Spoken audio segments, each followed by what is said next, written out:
Welcome to Shikshatran. Today we shall take a new discussion in class 10 physics related with electricity.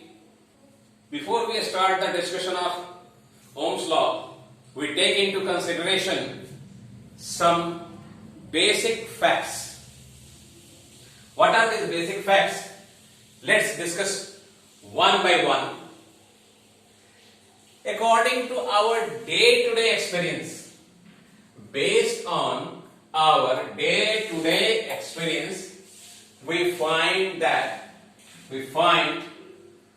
the rate of flow of water increases with increase in pressure. If we take a pipe through which water is flowing, when the pressure difference across its end is increased, there is more flow of water through it. If the pressure difference is decreased, there is less flow of water through it. Means, more the pressure difference maintained across the ends of a pipe, more is the flow of water. We can take another simple example. More the pressure in the water tap, less is the time taken to fill a bucket. It's a very common experience where there is a water supply. When the pressure is more, it takes less time to fill the same bucket compared to when the pressure in the water tap is less.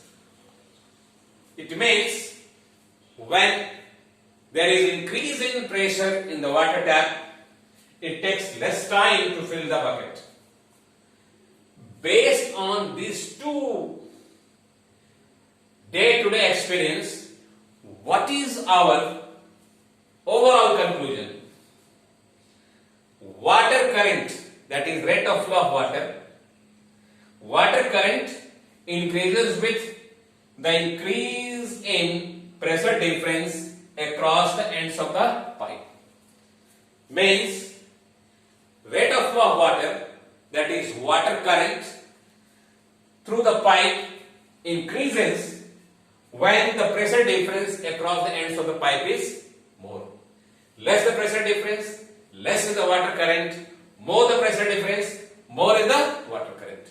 This is our day-to-day experience. Now the same thing can be applied in case of electric current. A similar comparison can be done in case of electrical conduction. A similar comparison can be done in case of electrical conduction. What type of comparison? More the potential difference across the ends of a conductor, more is the flow of electric current through the conductor. Means, more is the potential difference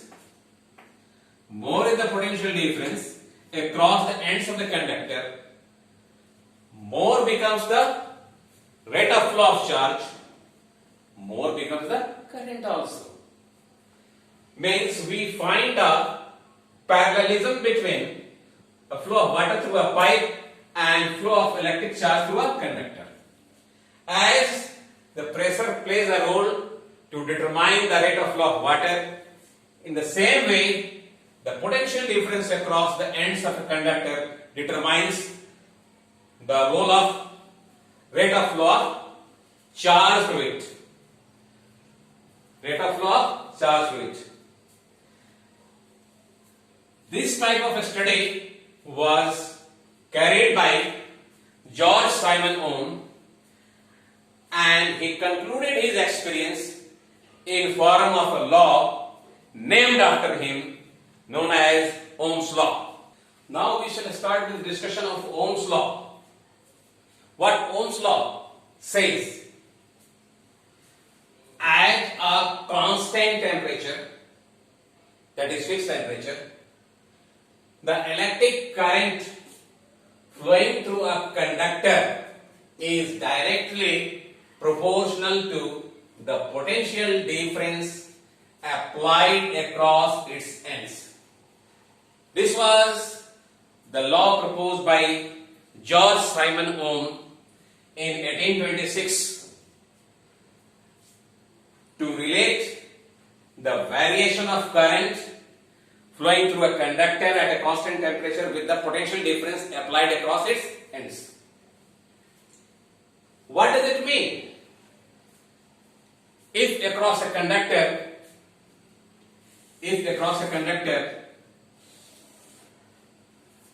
less potential difference is maintained, there will be less flow of electric charge, rate of flow of electric charge, that is, electric current will be less.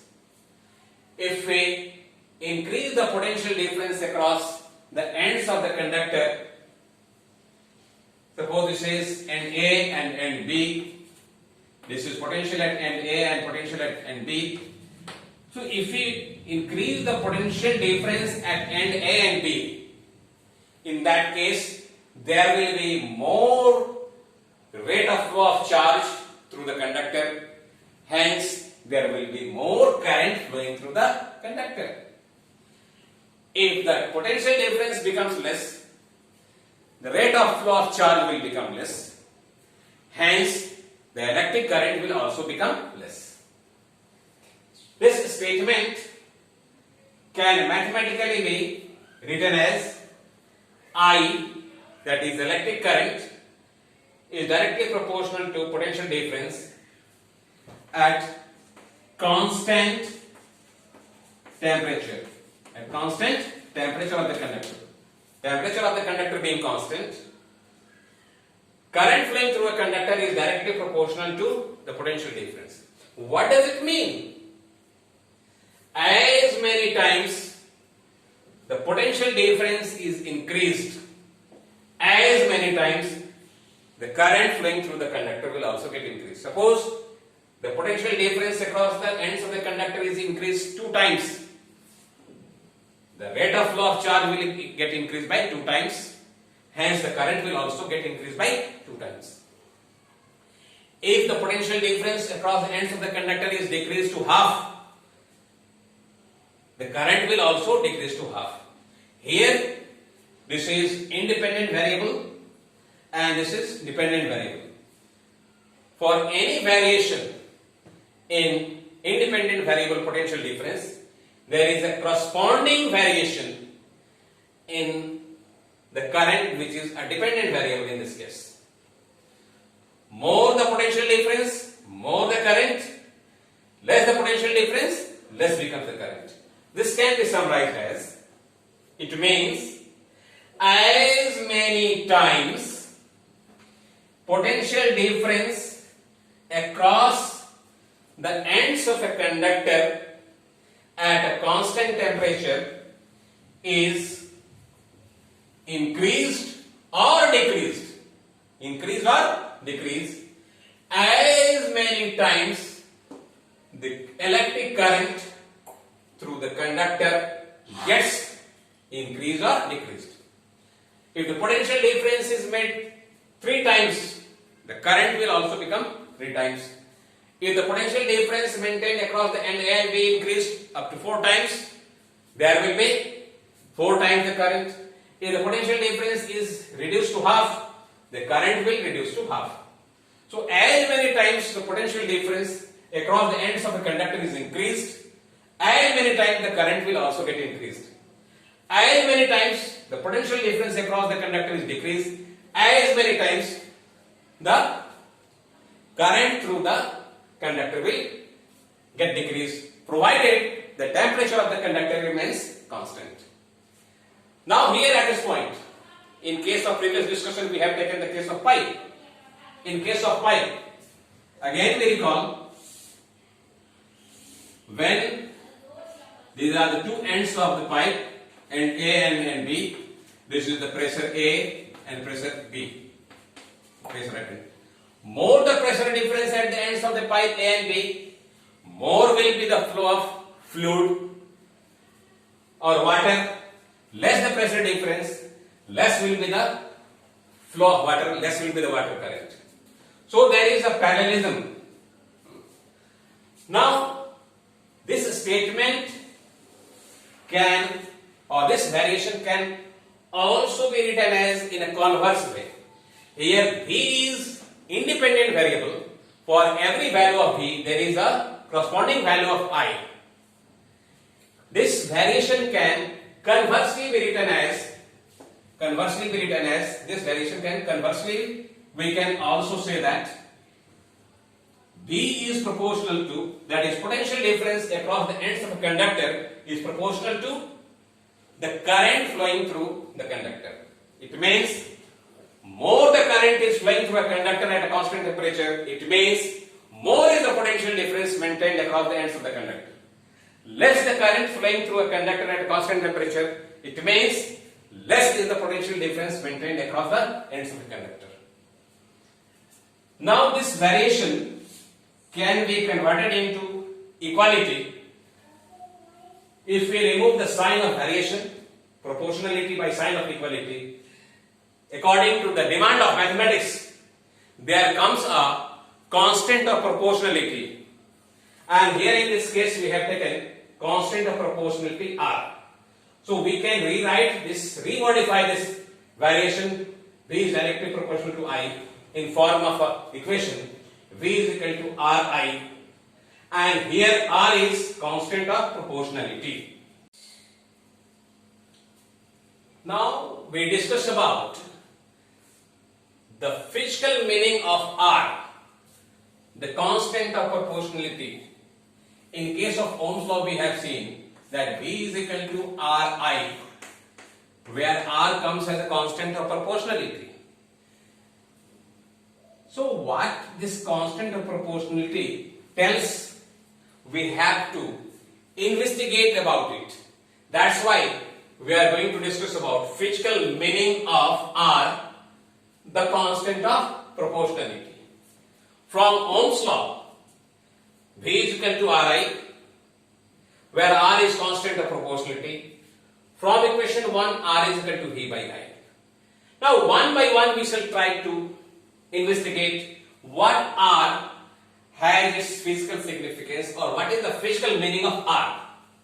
Here R is equal to V by I, and we also know that V is equal to W by Q, work done per unit charge. So for V we have written W by Q into I, or R is equal to W by Q into I. This becomes equation 3. Or R is equal to, for W by Q, that is work done per unit charge, we can write as a single physical quantity, work done per unit charge. For W by Q, what we have written? Work done per unit charge divided by I, the current. Or R as a whole becomes work done per unit charge per unit current. So this gives a special meaning of R, the constant of proportionality. Let's try to investigate about this. R indicates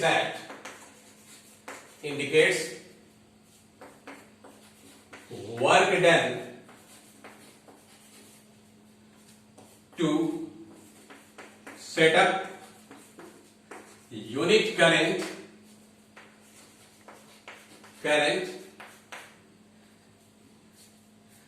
at the expense of unit charge.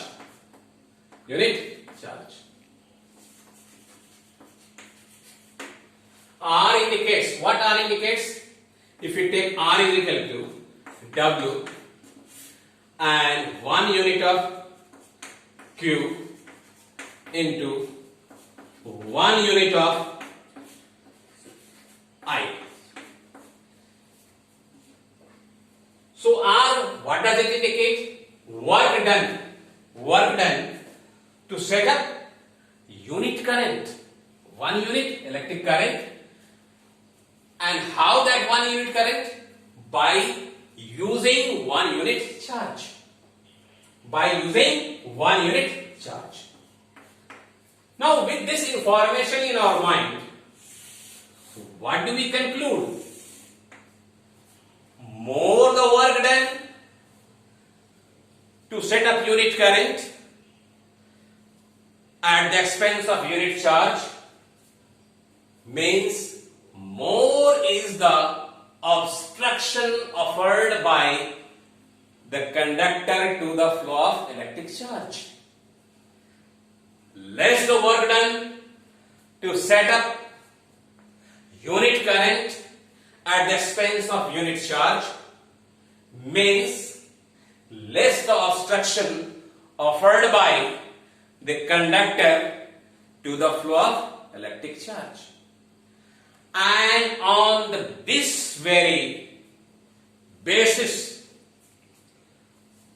we conclude that R, the constant of proportionality, which appears in equation 1, that is V is equal to Ri in case of Ohm's law.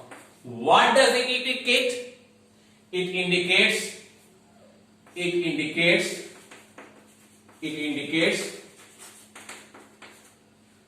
how the conductor responds to the flow of electric charge through it. More the work done to set up unit current at the expense of unit charge means more is the obstruction offered by the conductor to the flow of electric charge through it. More the obstruction, that's why more work has to be done. Less the obstruction offered, less work is to be done. It means the constant of proportionality which R which appears in equation 1 or in the equation of Ohm's law, actually it indicates the electrical response. It indicates how the conductor responds to the flow of electric charge through it. More the value of R means more work is to be done. Less the value of R, less work is to be done. On the account of this very physical fact, we call this R as electrical resistance. Electrical resistance of the conductor. So we get V is equal to Ri. Potential difference across the ends of the conductor is equal to the electrical response of the conductor, that is the property associated with the conductor itself, electrical property, times the current flowing through it. So this is all about today's discussion. In next class we shall meet with another topic. Till then, goodbye.